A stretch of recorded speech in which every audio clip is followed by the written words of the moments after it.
Washingtoni, Jeffersoni, Madisoni, James Monroe, që është presidenti i pest, edhe ai është, edhe ai është nga Virginia.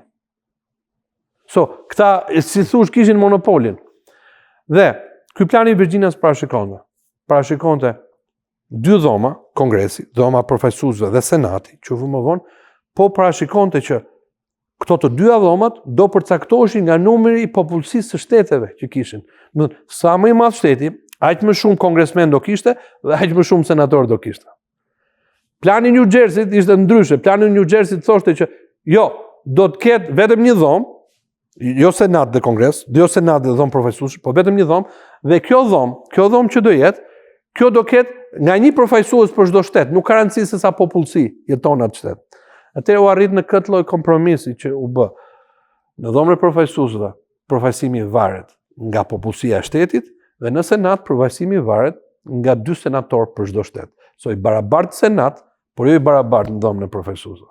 Dhe sot, atëherë kishte numër ndryshëm, po sot ky numër është 453 për kongresmenët, është numër fiks, dhe 100 për senatorët nga 2 për çdo shtet.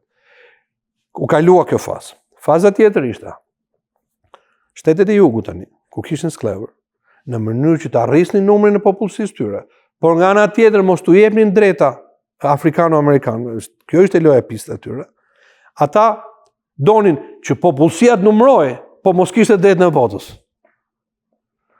Dhe atëherë këtu bë një kompromis tjetër, që nuk është kompromisi drejt, ky quhet kompromisi 3 të pestave.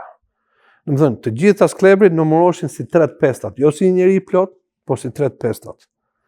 Kështu që shtetet e jugut të arrisnin numrin e popullsisë, por ndryshe shtetet e veriut përgjithsisht ishin kundër skllavërisë. Siç e tregoi edhe historia më vonë. Shtetet e jugut që trisnin peshën e tyre, numrin e kongresmenëve në kongres, në mënyrë që të mbanin balanca se në një farë mënyrë e kuptonin që në një të ardhme skllavëria mendoj nuk do ishte permanente. Atëherë për interesat e tyre, domethënë donin që këta të numëroheshin 3 të pestat. Dhe kështu u bë kompromisi 3 të pestave.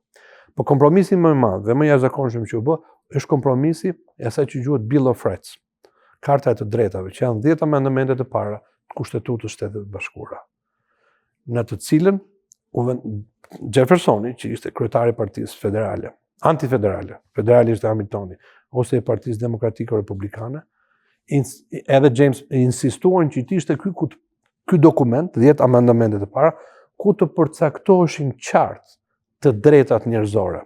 Për ndryshe thanë, ne nuk e votojmë të kushtetutë. Domethënë, ju duhet na jepni këtë që ne të bijmë dakord.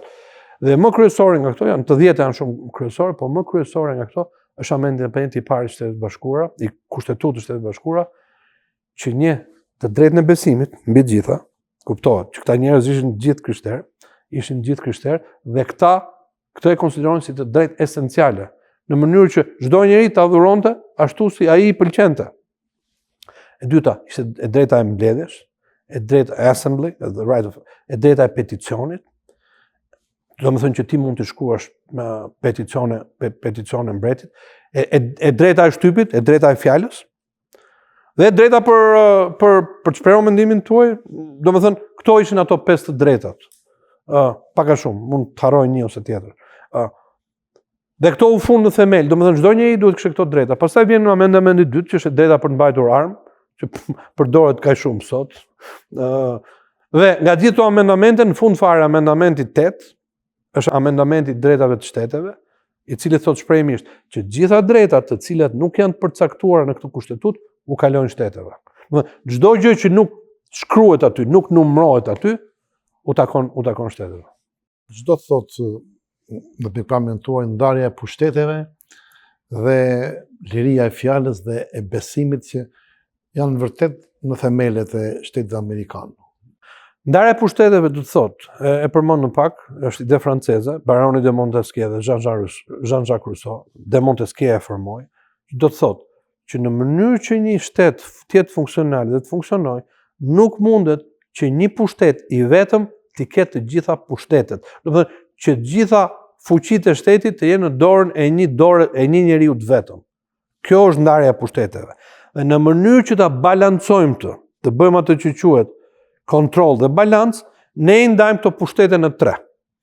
Një është pushteti legjislativ. Ky është pushteti I parë, është edhe artikulli I parë I Kushtetutës së Shtetit Bashkuara. Përcakton që si funksionon ana legjislative, kush është kongresi, sa dhoma ka, kush janë kongresi për shembull vë taksa. Kongresi bën ligjet, gjitha ligjet bëjnë kongres. Janë të bëra nga kongresi. Dhe për një kohë shumë të gjatë kongresi ishte forca kryesore e politikës amerikane. Duke filluar nga fundi I shekullit të 19, filloi që presidenca të zinte rolin e parë. Kongresi ishte ai që drejtonte, që thuhet se çfarë duhet bërë. Ajo që quhet presidenca moderne, që zakonisht mund të fillojë me Teddy Rooseveltin, një president I jashtëzakonshëm, fillimin e shekullit 20. Okay? Doli edhe bully pulpit, do më thënë që ti nga foltoria drejton kombin se ku të shkoj. Bullizon, si më thënë në një mënyrë, kongresin qofse nuk kalon ligjet që kongresi do. Kongresi ishte forca kryesore, do të thotë kongresi bën ligjet. Në qofse ligjet nuk kalon nga kongresi, atëherë nuk ka se si të vijnë zbatim. Presidenti nga ana tjetër është ai që zbaton, enforces, vën në zbatim ligjet që kalon kongresi. Në qofse kongresi nuk kalon ligje, presidenti nuk ka se çfarë të bëjë, sepse kush janë ligjet në të cilat ai do mbështetet. Prandaj është gjithë kjo luftë që kongresi duhet kalojë ligje dhe presidenti duhet t'i firmos ato. Tani, për të ruajtur balancën, është bërë një diçka e tillë. Kongresi mund të kalojë ligje dhe presidenti I vë veton. Thotë që mos më pëlqen ky ligj. Ose në qoftë se nuk e firmos brenda 14 ditëve, ligji bie. Quhet pocket veto, veto nga xhepi. Nuk shprehet fare. Tani, kongresi ka në dorë që ta avojë prapë këtë ligj në qoftë se kalon me 2/3 e votave në çdo dhomë. Kështu që kongresi kontrollon presidentin edhe kur presidenti vë veto. Ana tjetër është pushteti gjyqësor, judicial, që në krye të majës është Gjykata Supreme që përbëhet nga 9 anëtar. Kush është detyra e tyre?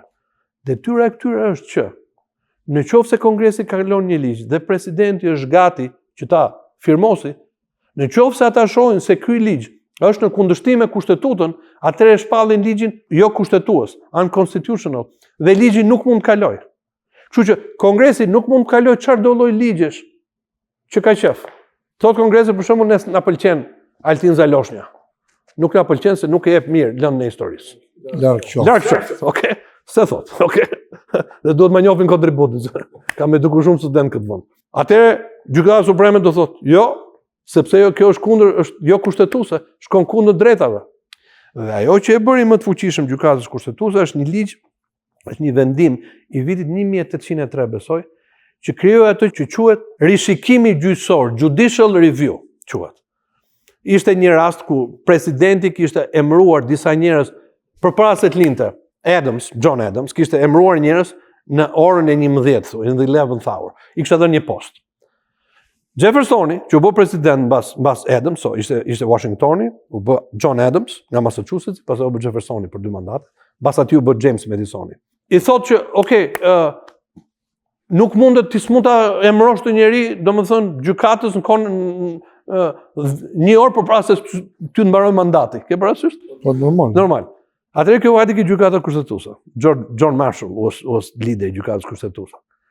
Dhe ai bashkë me ata të tjerët, është një nga figurat kryesore në historinë amerikane, nuk përmendet shumë, por është kryesore, sepse ai tha që gjitha këto ligje që ju kaloni, në fund fare do rishikohen nga ne.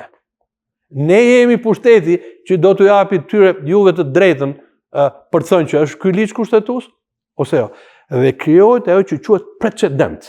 Domethënë, gjykata kushtetuese vendos mbi një ligj dhe atëherë ky ligj ka fuqi mbrapa vepruese, vepron për gjenerata të tëra mbas. Nganjëherë mund t'i hidhet poshtë. Janë hedhur ligje, është ligji Plessy versus Ferguson, që ky është I fundit viteve 1800 që thoshte që nëse ke një pikë gjaku afrikano-amerikane, ti konsiderohesh afrikano-amerikan. Çmenduri e madhe. Edhe bën atë ndarjen, segregation. Do të thonë që restorantet duhet të ishin veçantë, shkollat duhet të ishin veçanta, trenat duhet të ishin veçantë. Në fakt kjo vlen nga një problem në tren.